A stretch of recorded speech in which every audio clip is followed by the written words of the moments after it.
Hello students, today's topic is force, numerical of the force. Force chapter में हमें आगे चल के जो न्यूमेरिकल्स आएंगे उसका मेन कंसेप्ट है equilibrium. Equilibrium of force and equilibrium of torque and centre of mass, centre of gravity क्या चीज होती है समझते हैं. पूरे बॉडी में जो एक ऐसा पॉइंट होता है जहां पे पूरी बॉडी का मास जहां कंसंट्रेट होता है उस पॉइंट को अपन सेंटर ऑफ मास बोलते हैं. और ये सेंटर ऑफ मास जब ग्रेविटी के इन्फ्लुएंस में जाता है तो सेंटर ऑफ ग्रेविटी कहलाता है. अगर मेरे पास अगर कोई भी प्लेन है and I have a plane और इस प्लेन से एक धागा लो और एक पत्थर बांध दो, वेट लटका दो नीचे और वो धागे को इस तरह से रखते जाओ तो आपका वो पत्थर है ना इस तरह से लटकते जाएगा. आप उस प्लेन में कहीं पे भी रखो, वो धागा जिस पॉइंट से क्रॉस सेक्शनल एरिया से गुजरेगा वो ही उसका सेंटर ऑफ मास होगा या सेंटर ऑफ ग्रेविटी होगी. तो सेंटर ऑफ ग्रेविटी वो पॉइंट होता है जहां से एक सारा का सारा वेट कंसंट्रेट होता है, उस पॉइंट को सेंटर ऑफ ग्रेविटी बोलते हैं. अगर हम किसी भी एज, इसको बोलते हैं एज, नाइफ एज ऑब्जेक्ट पाइवटेट कर दे, यानी उसको उसके ऊपर बैलेंस कर दे, एक नुकीली के ऊपर कोई चीज रख देते हैं उसको पाइवटेट बोलते हैं. ये अगर पाइवटेट रख दें तो ये जो हिस्सा है ये इस फोर्स के अगेंस्ट में काम करेगा.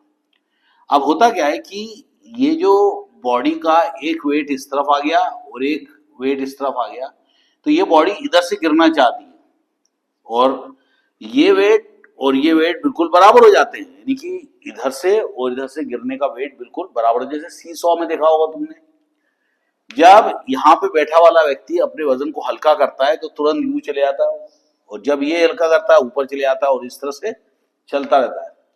तो ये एक प्रकार का, उसको हम पॉइंट को फलक्रम भी बोलते हैं और पॉइंट अबाउट ओ भी बोलते हैं. अगर इसको ओ पॉइंट मान ले अपन तो अबाउट ओ भी बोला जाता है इसको. तो जब यहाँ पे कोई भी बॉडी को अपन रखते हैं तो सेंटर ऑफ मास ये कहलाता है और सेंटर ऑफ ग्रेविटी भी यही कहलाता है और ये बिल्कुल सेंटर से नीचे की ओर गिरता है. The whole mass of the body is suppose to be concentrated at the centre. जरूरी नहीं कि सेंटर ऑफ मास बॉडी के अंदर ही हो, बॉडी के बाहर भी हो सकता है. जैसे आपके पास चूड़ी है या जैसे मैंने कड़ा पहन के रखा है, इनके सेंटर में सेंटर ऑफ मास होता है. The whole mass of the body is suppose to be concentrated at the centre, that is called centre of mass. अगर मैं किसी भी ऑब्जेक्ट को यूं रख दूं तो यहाँ पर जो एज, जो हम नाइफ एज रखेंगे, ये नाइफ एज क्या करेगा, इसको ऊपर की ओर फोर्स लगाएगा और ये सेंटर जो है वो नीचे की ओर फोर्स लगाएगा. इन दोनों का फोर्स बिल्कुल बराबर हो जाता है. ये तो बात है कि यहाँ का जो फोर्स होता है और यहाँ का जो फोर्स होता है ये भी बराबर ही हो जाता है. इसको बोलते हैं नॉर्मल रिएक्शन और इसको बोलते हैं वेट. और ये होता है सेंटर ऑफ ग्रेविटी, यानी कि सेंटर ऑफ ग्रेविटी कहलाता है, यानी वेट ऑफ द बॉडी, यानी कि पूरी की पूरी रॉड का वेट कहाँ रहता है, सेंटर पे रहता है. समझ गए. अब ये पूरी बॉडी क्या है, बैलेंस में. तो हम ये बोल सकते हैं कि when the forces are equilibrium, तो हम लोग बोल सकते हैं कि जो सेंटर ऑफ ग्रेविटी पे नीचे की ओर फोर्स लग रहा है वो भी, ये भी नीचे की ओर लग रहा है, W1, ये W2 और ये N. तो हम ये बोल सकते हैं कि इसके कारण ना तो ऑब्जेक्ट ऊपर जा रहा है, ना नीचे आ रहा है, ना टर्न कर रहा है. तो हम ये बोल सकते हैं कि total forces acting on a body and the body remain at in own position without changing in any direction. तो इस पॉइंट को अपन बोलते हैं इक्विलिब्रियम. और इक्विलिब्रियम ऑफ फोर्सेस क्या कहलाएगा, एन क्या है, ऊपर की ओर है. आप चाहो तो -n भी लिख सकते हो, उनको सबको प्लस लिख सकते हो. आप लिख सकते हो W1 plus W2 plus centre of gravity is equal to 0. आप ये भी बोल सकते हो कि जो नॉर्मल रिएक्शन है वो इन सब वेट के बराबर है, इक्वल्स टू दिस. तो नॉर्मल रिएक्शन हमेशा ग्रेविटी के अगेंस्ट में रहता है और इस तरह से हम लोग इन टॉपिक को पढ़ पाते हैं.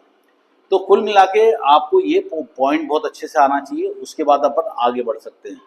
मान लो एक हमारा ये एक एज है और ये दरवाजा है, मान लो क्या है, दरवाजा है, और आप इस पॉइंट पर ऐसे फोर्स लगाते हो यूं, और यहाँ से एक परपेंडिकुलर डिस्टेंस आता है जो इसके एज पे आता है, जहाँ जिसके अबाउट ये गोल घूम रहा है।